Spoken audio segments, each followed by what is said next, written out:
Hello children, तो आज हम कुछ करेंगे important question on the topic Lewis structure. ये क्वेश्चन जनरली पूछे जाते हैं एग्जाम में।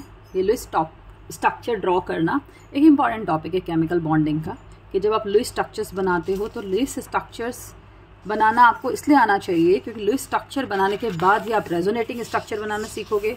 और केमिकल रिएक्शंस, जब आप ऑर्गेनिक में केमिकल रिएक्शंस करोगे बेटा, तो वहाँ पे भी सबसे पहली रिक्वायरमेंट होगी कि आप लुईस स्ट्रक्चर बनाओ।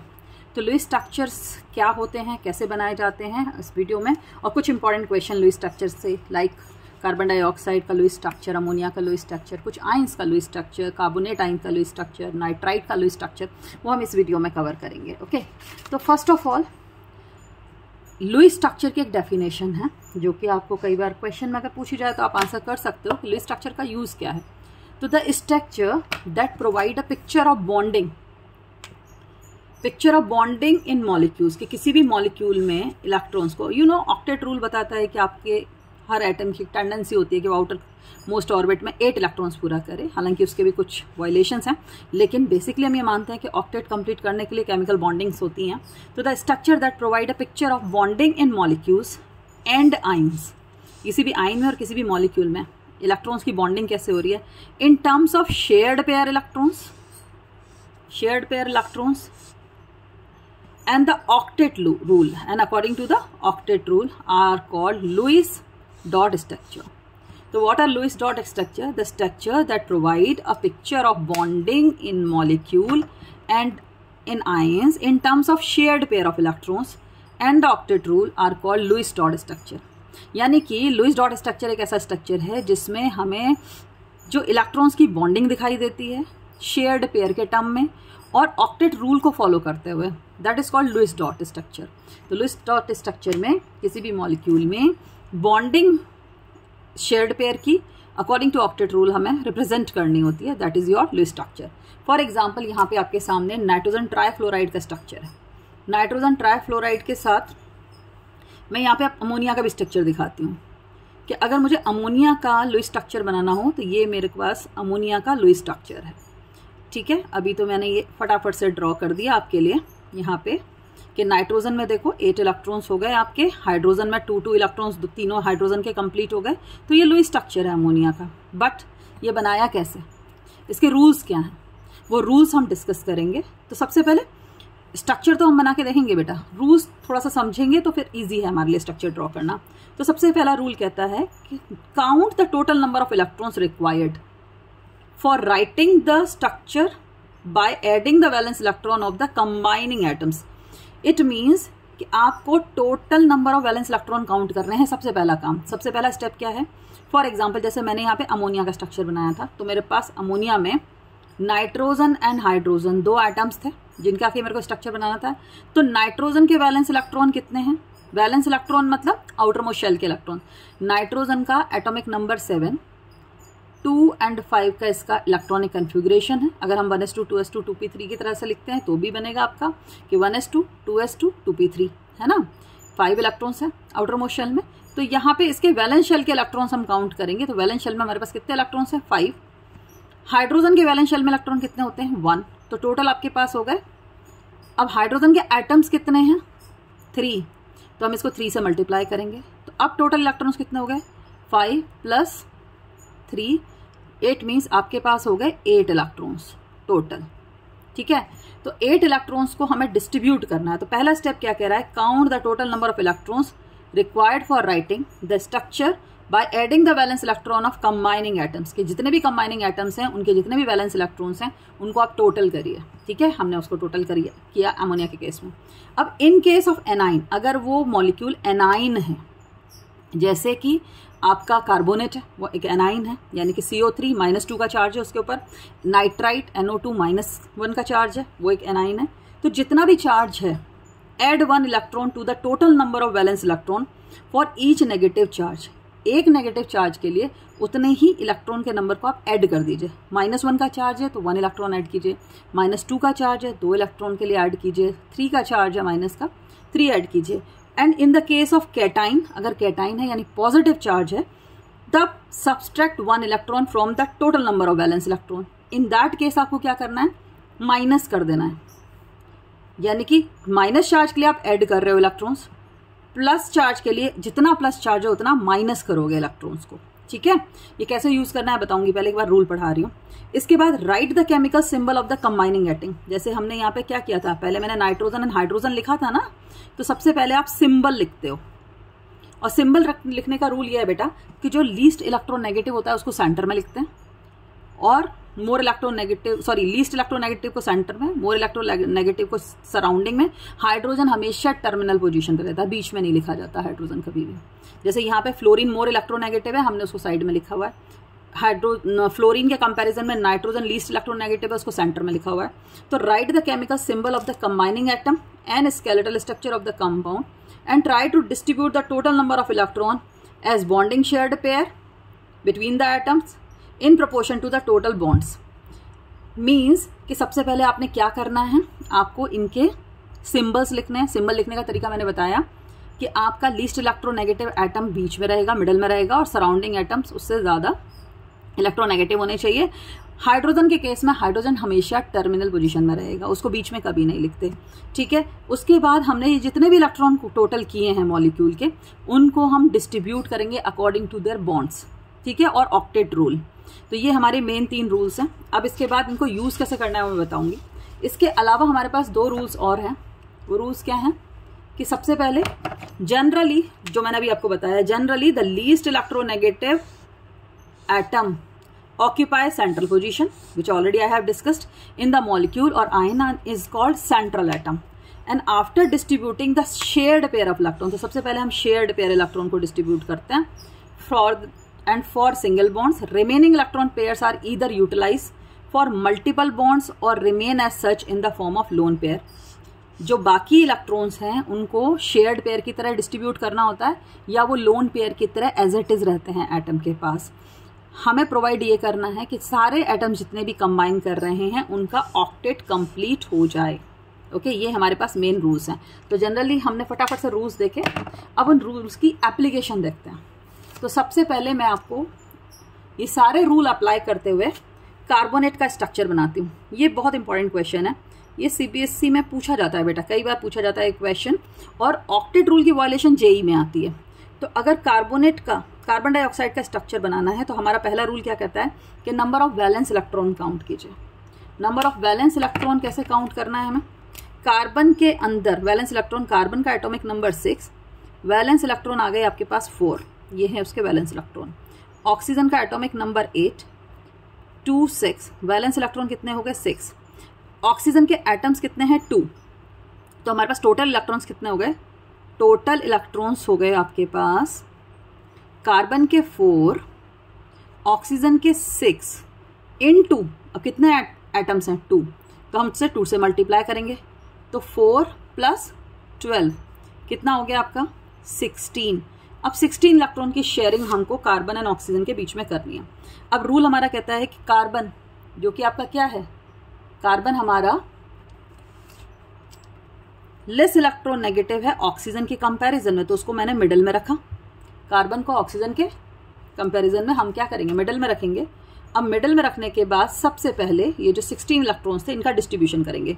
तो पहले 2 पेयर इलेक्ट्रॉन्स तो ऑलरेडी शेयर होंगे, क्योंकि हमें सिंगल बॉन्ड बनाना है कार्बन के बीच में, क्योंकि इनकी बॉन्डिंग में आपने लिखा है ना after distributing the shared pair of electrons, तो पहले हमें शेयर्ड पेयर इलेक्ट्रॉन्स लगाने हैं।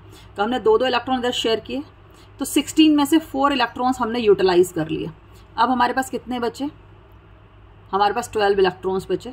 12 इलेक्ट्रॉन्स का हमें डिस्ट्रीब्यूशन करना है। तो मैं सारे एटम्स की ऑक्टेट कंप्लीट होनी चाहिए, हमारा प्रिंसिपल ये रहेगा कि हमें ऑक्टेट रूल को फॉलो कराना है।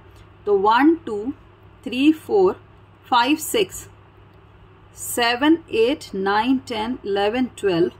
अब 12 इलेक्ट्रॉन्स मैंने फिल कर दिए, लेकिन ये स्ट्रक्चर सही नहीं बना। क्यों? क्योंकि कार्बन जो है इसकी ऑक्टेट कंप्लीट नहीं हुई। तो अब क्या करते हैं कि यहाँ से एक इलेक्ट्रॉन पेयर को आप लोन पेयर से बॉन्ड पेयर में शिफ्ट कर दीजिए। तो जब आप इसे इलेक्ट्रॉन को लोन पेयर से बॉन्ड पेयर में शिफ्ट करेंगे तो स्ट्रक्चर क्या बनेगा, चेक करो कि ये स्ट्रक्चर बना ये, और इधर साइड हमने ऑक्सीजन के साथ 6 इलेक्ट्रॉन्स दिखाए। ठीक है, अब कार्बन के 6 इलेक्ट्रॉन्स पूरे हो गए, लेकिन 8 तो नहीं हुए, तो अब यहां से भी एक बॉन्ड लेयर लोन पेयर आप शिफ्ट कीजिए बॉन्ड पेयर बनाने के लिए। अब जो स्ट्रक्चर बना वो बनेगा ये कि हमने कार्बन और ऑक्सीजन के बीच में 2 बॉन्ड पेयर इलेक्ट्रॉन्स लाए और यहाँ पे भी ऑक्सीजन के साथ हमने 2 लोन पेयर, एक लोन पेयर को बॉन्ड पेयर में चेंज किया और 2 बॉन्ड पेयर बनाए। अब आप स्ट्रक्चर को चेक करो तो कार्बन के पास भी ऑक्टेट पूरा है।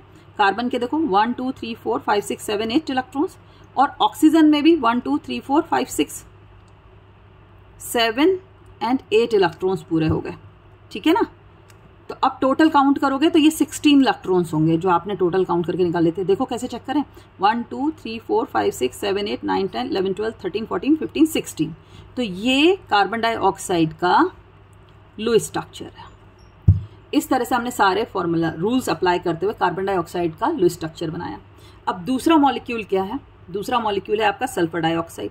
अब let's draw the structure of sulphur dioxide. यही सारे रूल्स फॉलो करते हुए हम सल्फर डाइऑक्साइड बनाएंगे। तो sulphur dioxide again the same thing कि सल्फर डाइऑक्साइड में हमने क्या करना है। हाँ, सल्फर के सबसे पहले वैलेंस इलेक्ट्रॉन कितने हैं? सल्फर का 16 होता है एटॉमिक नंबर 2 8 6, यानी वैलेंस इलेक्ट्रॉन हो गया 6।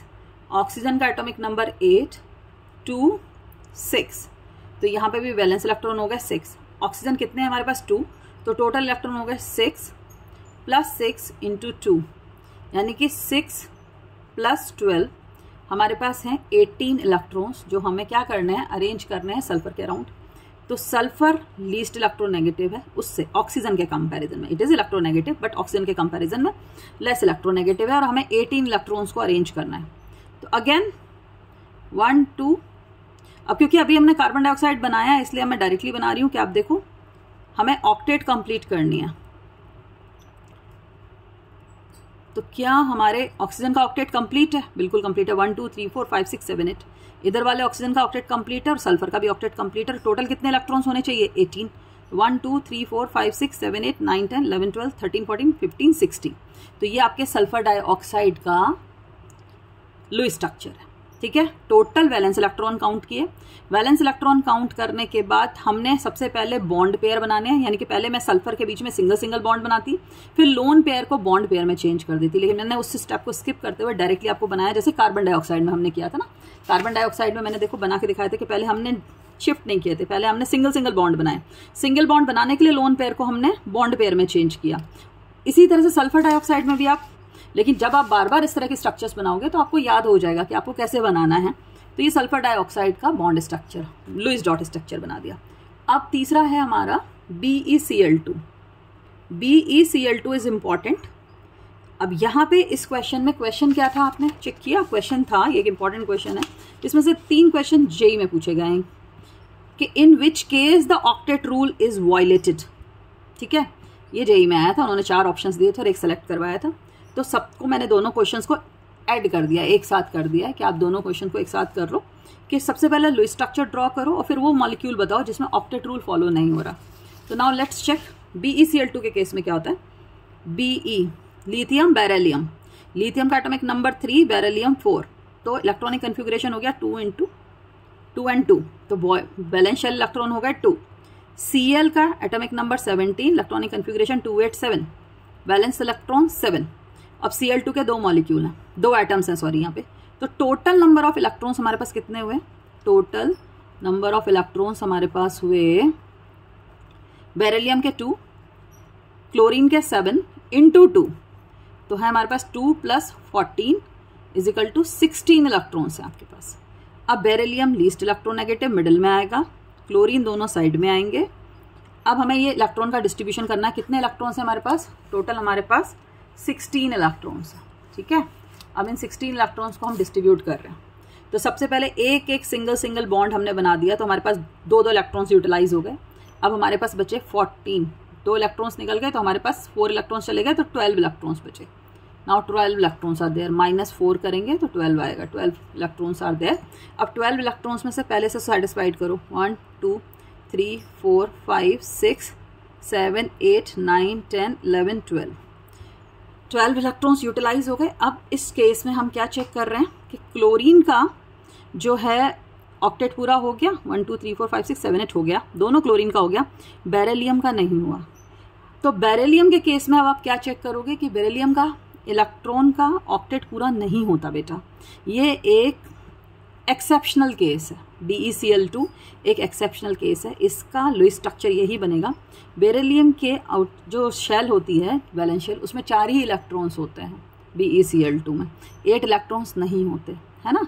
तो ये इलेक्ट्रॉन डेफिशिएंट जो मॉलिक्यूल है जिसमें कि 4 इलेक्ट्रॉन्स होंगे, 8 नहीं होंगे, ये वायलेशन शो करता है ऑक्टेट रूल से। तो that's why it is important कि this show violation in from octet rule. इसकी शेल में 8 इलेक्ट्रॉन्स नहीं होते, है ना, लेकिन ये इसका लुईस स्ट्रक्चर है। अभी नेक्स्ट आता है एक और molecule, that is your AlCl3 aluminium chloride. So also very important. Aluminium chloride के केस में हम क्या करेंगे, वही सेम, पहले हमने एल्यूमिनियम क्लोराइड में एल्यूमिनियम का एटॉमिक नंबर देखो 13, 2, 8, 3 बेटा। आउटर मोस्ट शेल में वैलेंस इलेक्ट्रॉन हो गए 3। क्लोरीन के केस में अगर मैं चेक करूं 2, 8, 7, आउटर मोस्ट शेल में इलेक्ट्रॉन हो गए 7। अब यहाँ पे हमारे पास क्लोरीन कितने हैं, 3 हैं, तो एल्यूमिनियम के 3 इलेक्ट्रॉन्स, क्लोरीन के 7 इलेक्ट्रॉन इंटू 3, क्योंकि एटम्स कितने हैं क्लोरीन के 3, तो 3 टाइम्स मल्टीप्लाई करेंगे, तो 3 + 21 कितने इलेक्ट्रॉन्स हो गए आपके पास, 24। अब नाउ 24 इलेक्ट्रॉन्स का डिस्ट्रीब्यूशन करना है। एल्यूमिनियम लीस्ट इलेक्ट्रोनेगेटिव मिडल में आएगा, क्लोरीन चारों तरफ अरेंज करिए, उसके हमने अरेंज किया। अब सबसे पहले एक सिंगल बॉन्ड तो बनना ही है, क्योंकि बॉन्डिंग तो होगी तभी तो ये एटम्स जुड़े हुए हैं, तो सिंगल बॉन्ड तो होना ही है, मस्ट है, क्योंकि बिना बॉन्डिंग के एटम्स कैसे जुड़ेंगे। तो आपके पास 6 इलेक्ट्रॉन यूटिलाइज हो गए यहाँ से। अब आपके पास बचे 18 इलेक्ट्रॉन जिनको आपको डिस्ट्रीब्यूट करना है, ठीक है ना। देखो 24 में से 6 माइनस हमने किया, 18 इलेक्ट्रॉन्स। अब 18 इलेक्ट्रॉन्स को हमने डिस्ट्रीब्यूट किया 1, 2, 3, 4, 5, 6, 7, 8, 9, 10, 11, 12, 13, 14, 15, 16, 17 एंड 18। हमारे 18 इलेक्ट्रॉन्स यूटिलाइज हो गए, लेकिन एल्यूमिनियम का ऑक्टेट कंप्लीट नहीं हुआ। तो क्या करें, यहाँ से लोन पेयर से बॉन्ड पेयर बना दें? नहीं, ऐसा नहीं होगा। ये मॉलिक्यूल अगेन एक और एक्सेप्शन केस है, जो कि इलेक्ट्रॉन डेफिशिएंट मॉलिक्यूल है। ये इसमें एल्यूमिनियम में 1 इलेक्ट्रॉन पेयर कम होता है, इसीलिए इसे लुईस एसिड भी बोलते हैं। तो AlCl3 एक वो मॉलिक्यूल है जो ऑक्टेट रूल को वायलेट करता है, और ये उसका लुईस स्ट्रक्चर है। तो मैं उन मॉलिक्यूल्स का आपको लुईस स्ट्रक्चर बता रही हूँ जो कि ऑक्टेट रूल को वायलेट करते हैं, इसलिए वो एग्जाम के पॉइंट ऑफ व्यू से इंपॉर्टेंट है, राइट।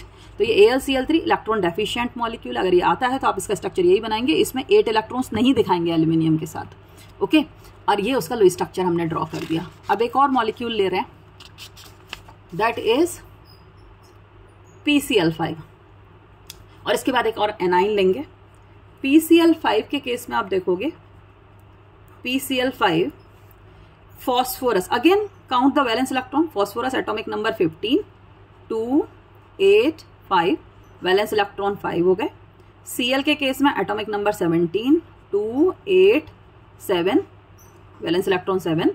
अब टोटल इलेक्ट्रॉन्स कितने हुए, फॉस्फोरस के हो गए 5 इलेक्ट्रॉन, क्लोरीन के 7। अब क्योंकि क्लोरीन के 5 एटम्स हैं तो हम उसे 5 से मल्टीप्लाई करेंगे, 5 + 7 5 35, और ये हो गए 40 इलेक्ट्रॉन्स, ओके। अब 40 इलेक्ट्रॉन्स को हमें डिस्ट्रीब्यूट करना है, तो phosphorus least electronegative in comparison of chlorine, बहुत नीटली अरेंज कीजिए आप इनको। हमें 5 क्लोरीन को अरेंज करना है, मैंने इस तरह से अरेंज किया। अब मस्ट है कि एक एक सिंगल बॉन्ड तो आना ही आना है फॉस्फोरस और क्लोरीन के बीच में, आ गया, क्योंकि बिना बॉन्डिंग के तो एटम्स कैसे कंबाइन करेंगे, हमने बना दिया। अब हमारे पास कितने इलेक्ट्रॉन्स यूज हो गए बेटा, 1, 2, 3, 4, 5, 6, 7, 8, 9, 10 इलेक्ट्रॉन्स यूज हो गए। तो -10 करिए, कितना बचा आपके पास, 30 इलेक्ट्रॉन्स को अब आपको डिस्ट्रीब्यूट करना है। अब हम एक एक क्लोरीन का ऑक्टेट पूरा करते हैं, 1, 2, 3, 4, 5, 6, 7, 8, 9, 10, 11, 12, 13, 14, 15, 16, 17, 18, 19, 20, 21, 22, 23, 24, 25, 26, 27, 28, 29, 30 हो गया। तो ये फॉस्फोरस पेंटाक्लोराइड आपने बना दिया। अब इसमें हमें कुछ गड़बड़ दिख रही है, हमने सारे इलेक्ट्रॉन डिस्ट्रीब्यूट कर दिए, यस दिख रही है ना। तो फॉस्फोरस के पास आपके पास यहाँ पे कितने इलेक्ट्रॉन्स हैं? यहाँ पे फॉस्फोरस के पास 10 इलेक्ट्रॉन्स हैं। तो ये तो ऑक्टेट रूल फॉलो नहीं कर रहा, डेफिनेटली ये ऑक्टेट रूल फॉलो नहीं कर रहा, ये एक्सटेंडेड ऑक्टेट दिखा रहा है। ये अगेन एक वायलेशन है रूल का। ये PCl5 का लुईस डॉट स्ट्रक्चर है जिसमें कि ऑक्टेट में 8 इलेक्ट्रॉन नहीं, जो वैलेंस शेल होता है उसमें 8 इलेक्ट्रॉन नहीं 10 इलेक्ट्रॉन्स होते हैं। ये एक्सपेंडेड वैलेंस शेल को दिखाता है और इसके फॉस्फोरस में 10 इलेक्ट्रॉन्स होते हैं। अगेन ये भी एक वायलेशन है रूल का। तो इसका भी लुईस स्ट्रक्चर ये आपको मैंने दिखा दिया। आप ऐसे ही बनाएंगे, इसमें कोई बॉन्ड पेयर नहीं बनाएंगे कि आप लोन पेयर को बॉन्ड पेयर या शिफ्टिंग करेंगे, ये ऐसे ही बनता है। और इसमें जैसे हमने इलेक्ट्रॉन डेफिशिएंट मॉलिक्यूल AlCl3 दिखाया था ना आपको कि जिसमें एल्यूमिनियम में 6 इलेक्ट्रॉन्स हैं, इसी तरह से ये एक्सपेंडेड ऑक्टेट को दिखाता है। ये भी एक वायलेशन है रूल का। अब एक आयन को ड्रॉ करते हैं, लुईस स्ट्रक्चर है ना, हाउ टू ड्रॉ आयन। तो कार्बोनेट का आयन लेते हैं जो कि एक इंपॉर्टेंट क्वेश्चन है। कार्बोनेट का भी लुईस स्ट्रक्चर CBSE में कई बार पूछा जाता है। तो कार्बोनेट का और स्ट्रक्चर इसलिए भी बनाना चाहिए क्योंकि फिर हमें रेजोनेंट स्ट्रक्चर बनाने के लिए लुईस स्ट्रक्चर आना बहुत इंपॉर्टेंट है। अब कार्बोनेट के केस में अगेन देखो, कार्बन एटॉमिक नंबर 6 तो 2 4, ऑक्सीजन 8 2 6, तो 6 और 4 तो ये वैलेंस इलेक्ट्रॉन हो गए और ऑक्सीजन के 3 एटम्स हैं।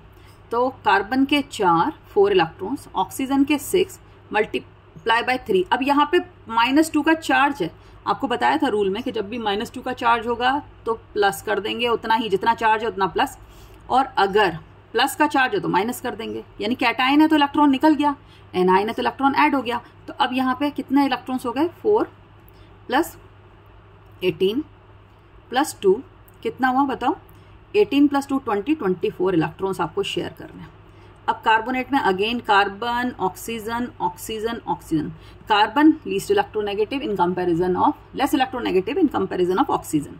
तो अब एक सिंगल बॉन्ड तो बनेगा ही बनेगा, तीनों के बीच में बना दिया। 6 इलेक्ट्रॉन हमारे यूटिलाइज हो गए, -6 बचे कितने हमारे पास? 18 इलेक्ट्रॉन्स, जिनको हमें अब ऑक्टेट कंप्लीट करो। 1 2 3 4 5 6, ठीक है, 7 8 9 10 11 12 13 14 15 16 17 18। ये आपका कार्बोनेट का स्ट्रक्चर है। अब कार्बोनेट के स्ट्रक्चर में देखो, कार्बन की तो वैलेंसी पूरी नहीं हुई ना, तो अब यहाँ पे हमें एक इलेक्ट्रॉन पेयर को शिफ्ट करना है। यहाँ पे हम उसे लोन पेयर से बॉन्ड पेयर में लाएंगे। अब बॉन्ड पेयर में लाएंगे तो स्ट्रक्चर क्या बनेगा? ये ऑक्सीजन 1 2, ऑक्सीजन के पास 2 लोन पेयर रह जाएंगे। यहाँ पे ऑक्सीजन के पास 6 इलेक्ट्रॉन्स हैं और यहाँ पे ऑक्सीजन के पास 6 इलेक्ट्रॉन्स हैं। अब सबके ऑक्टेट कंप्लीट है, कार्बन का भी ऑक्टेट कंप्लीट है। इसको ऐसे ब्रैकेट में बंद करो, -2 का चार्ज लगाओ। ये आपका कार्बोनेट का लुईस स्ट्रक्चर है। तो इस तरह से हम लुईस स्ट्रक्चर को बनाते हैं, इस तरह से ड्रॉ करते हैं। और आज हमने देखे कुछ स्ट्रक्चर्स जो कि रूल्स का वायलेशन करते हैं, जैसे PCl5 है, जैसे AlCl3 है, जैसे आपका सल्फर डाइऑक्साइड, बेरिलियम क्लोराइड है। तो इनके स्ट्रक्चर्स कैसे बनते हैं, कार्बन डाइऑक्साइड का स्ट्रक्चर कैसे बनता है, और रूल्स क्या है लुईस एसिड प्रिपरेशन के, लुईस रिप्रेजेंटेशन के, लुईस मॉलिक्यूल को ड्रॉ करने के लिए, लुईस स्ट्रक्चर्स ड्रॉ करने के लिए। तो ये सारे क्वेश्चन इंपॉर्टेंट हैं, इनको आप प्रैक्टिस करिए, नोट्स को रीड करिए। Thank you very much for watching this video and I hope कि ये क्वेश्चन आपको एग्जाम में हेल्प करेंगे। ऐसे ही मोर important questions which are very important for your examination I'll be bringing for you and helping you to solve those questions. Thank you so much, children.